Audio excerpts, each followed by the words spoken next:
Hi, this is Scott, Kilo Sierra 6, Delta Alpha Yankee, and for this video, I'm going to be going back and talking again about the subject of EmComm and particularly concepts related to that. And my main intent is to clear up a couple of things and give you an idea of where I'm going with this and why, and explain a couple of core concepts that you might want to consider. Before I even jump into it, though, let me first state I am by no means an expert in the field of emergency communications. Um, I am, however, a person that does have a good degree of experience in building tactical teams and doing a lot of logistic and tactical thinking. So I tend to approach things from a very specific direction, and that is the military concept of crawl, walk, run. So when I'm presenting information, I always start with the most basic building blocks, and then I work out from there. For some of you, the gear that you're currently using is probably miles ahead of what I'm presenting right here. But I want to say something very important.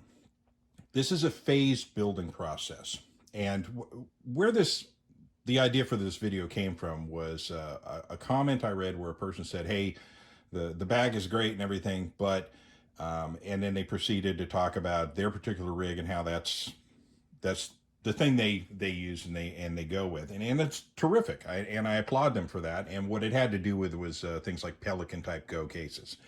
And if you look, kind of, I'll get my finger in camera here, right about there, you'll see the end of a Pelican type case that's got a pretty cool little EmComm rig in there. And I'm going to get to that. As a matter of fact, I'm going to actually do a build. I'll put that out. That's too big for where the camera's set up.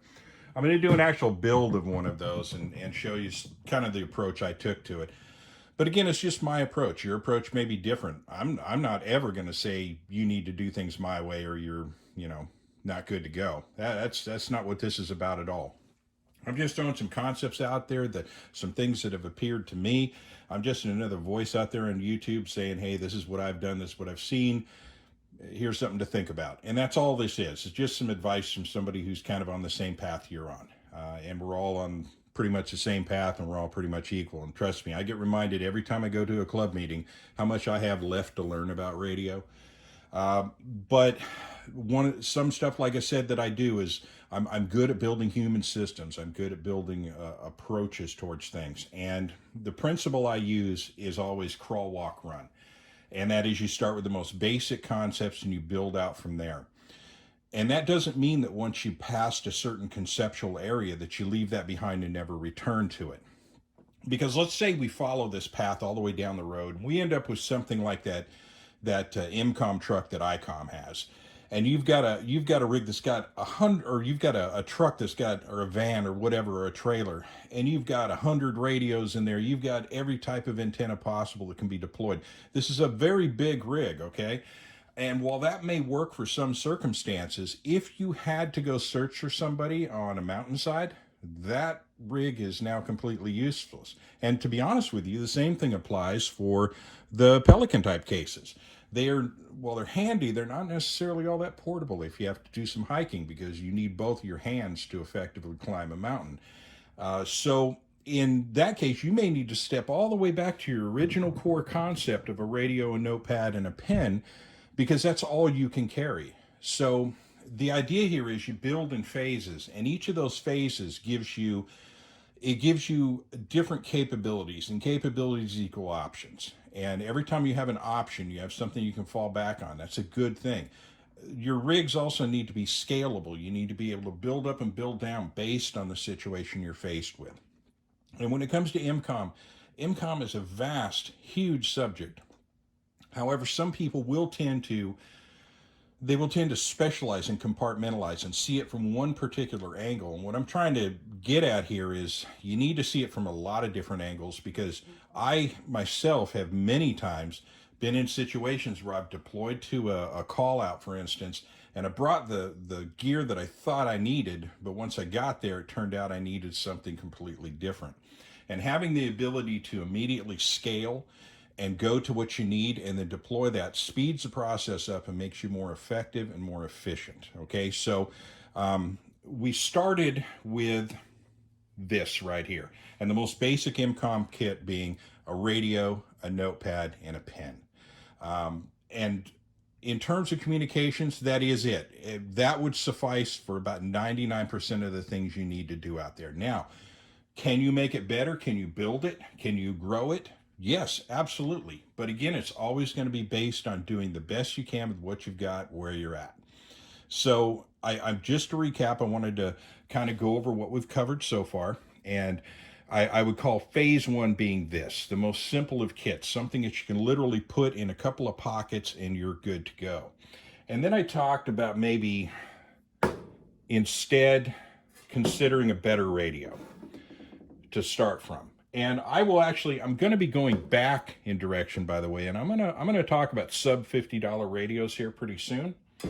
However, we've got a $100 radio, and then we accessorize out from that, and maybe we build on that, and we get ourselves a speaker mic to make ourselves a little bit more efficient. And then we realize that that belt clip isn't necessarily going to be the most secure way to carry the radio, and then we end up with this. So we have our basic phase one setup right here, in that we've got a decent pouch to put the radio in. We have some way to take notes. We've got a decent radio, and we've got a speaker mic, and we probably at some point upgraded the antenna. And we can call that your phase one EmComm kit. Basically, and in the military, they used to have it, or well, they still do. They had a concept called line 1, line 2, line 3. Line 1 stuff was things that never left your body even while you were sleeping. And that would be your clothing, the gear that's in your pockets, perhaps a personal weapon on your belt. You can think of the same concept here in terms of radios. This would be line 1 gear. Line 2 would be things that you put in bags, or rather things that you would put in a load carrying kit, and perhaps even a small day pack that would attach to the load carrying kit. But then now you can start carrying more gear. And then you get into line 3 where you're talking things like, field packs and gear like that. So this is going to be done a little bit differently, but we'll phase it out. So we got our phase 1 gear here. And then as you begin to accumulate more and more equipment along the way, you're going to probably, and it's not necessarily a bad idea to add in a second radio. And then you're going to get more items that you need, like power harvesting stuff, and you're going to maybe want to have some spare batteries. You're going to want to have some battery eliminator kits. You're going to want to have some ability to plug your radio into a vehicle or a power box. And that's where we start getting into organizing things in terms of, let me move some of this stuff aside here. And that's where we get into this EmComm bag. And we got a nice juicy EmComm bag now where we can put a lot of stuff on there. We can hang a couple of decent HTs off of it. We've got lots of storage for spare batteries, mics. Internally, as I showed in my EmComm bag, I've got strobe lights, I've got chem lights, I've got power harvesting gear, I've got some basic first aid stuff, I've got some emergency rations in there. I have everything with this bag. Basically, I could walk out the door and get myself through a pretty vigorous 3-day weekend with this thing. I'm going to have more, though. I do have a field pack that I'd be wearing on my back while I'm working with this bag. But this is the kind of kit that if you had to walk through some rubble and some debris after a natural disaster, and I'm sorry for the flies, it's November actually, going into December, and it is die-off season, and they are all over the place today. So, got him. So with that, that's kind of where we've taken things up to this point. So we've gone from our phase 1 to our phase 2, which is going to be a bag option. And it doesn't necessarily have to be this bag. This is a Spectre Gear 1199 bag. I've made it very clear. I'm one of the owners of the company. I designed the bag. I designed the pouches. It's what I do for my day job. But this is a good way to begin building out that. Now, we get back to the subject, are HTs the best way to go? Well, they are if that's all you can afford at this point, because when you start talking mobile radios, now you're talking radios that are quite a bit more expensive. You're talking about the necessity to now have an external power supply for the radio. All of the equipment starts getting bigger, heavier, less portable. That's okay. There's a time and a place for that. Another rule going back to the gun community is what kind of gun should you select for a gunfight? The biggest possible gun you can lay your hands on. So when it comes to radios, same thing. If I had the ability, if I didn't necessarily have to do any running, jumping, climbing, or action stuff, and I was just rolling up to a scene to establish a net for emergency communications following a disaster, or establishing a net for, you know, a mutual assistance group, I'm probably at some point going to be rolling out that Pelican case over there with a power supply and a larger antenna, and it's going to extend my range. And then it goes out from there, where you start talking about HF rigs and invis and all kinds of neat stuff that we'll grow into and build as we go along.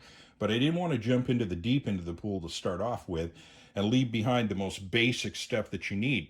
Because while you could have an ICOM 705 and have a really cool, you know, chameleon antenna pack and the whole 9 yards, and have, you know, several grand invested into your rig, you might run into a situation where, like I said, you need to, all you can actually accommodate is a radio in a pouch and some load bearing gear, and you're going to have to go climb a mountain somewhere, and that case is going to get left behind. So if you haven't started with this, and if you don't have this available, and you can't scale in this direction, you're committing a pretty unpardonable sin at that point in relation. So you have to have a little bit of everything. You start with what you can afford, you move up, and you never leave behind any of that equipment you built up along the way, because at any point, any piece of that equipment may prove to be useful. And I hope that kind of clears things up and gives you an idea of kind of the direction I'm following here. I'm taking the crawl, walk, run approach. In the interim, I'm throwing a couple radio reviews in there every now and again. I've got as I mentioned when I did the FT65 review, I've got a review on some inexpensive radios coming up. Then we're going to get into the more expensive stuff. Then we're going to start building hard case go rigs, and we'll work out from there. But what I'm going to do next is I'm going to show the next thing from this, and that is having some power supply that you can take along, throw into your trunk, throw into the back of your truck, so that at your base camp you have the ability to now service these radios and keep them charged in the field. Although most of your disaster sites are going to have some kind of generators, you may be in a situation where you're pretty remote and you need to have the ability to keep your radios and your equipment charged up through an entire 3-day period. And I'm going to show you in the next video an approach I've taken to that, and show you what I did right, what I did wrong, and what I'm going to do better in the future on that. So with that, I'll kind of bring this to a close, and the next video, it's either going to be a review of the UV5R versus the TYT TH88 and RT85 Redivus radios, or I'm going to show that power can, or I may just do both. How about that? So with that, I'll bring it to a close and say 73s. Thank you very much for listening. Kilo Sierra 6, Delta Alpha Yankee, clear.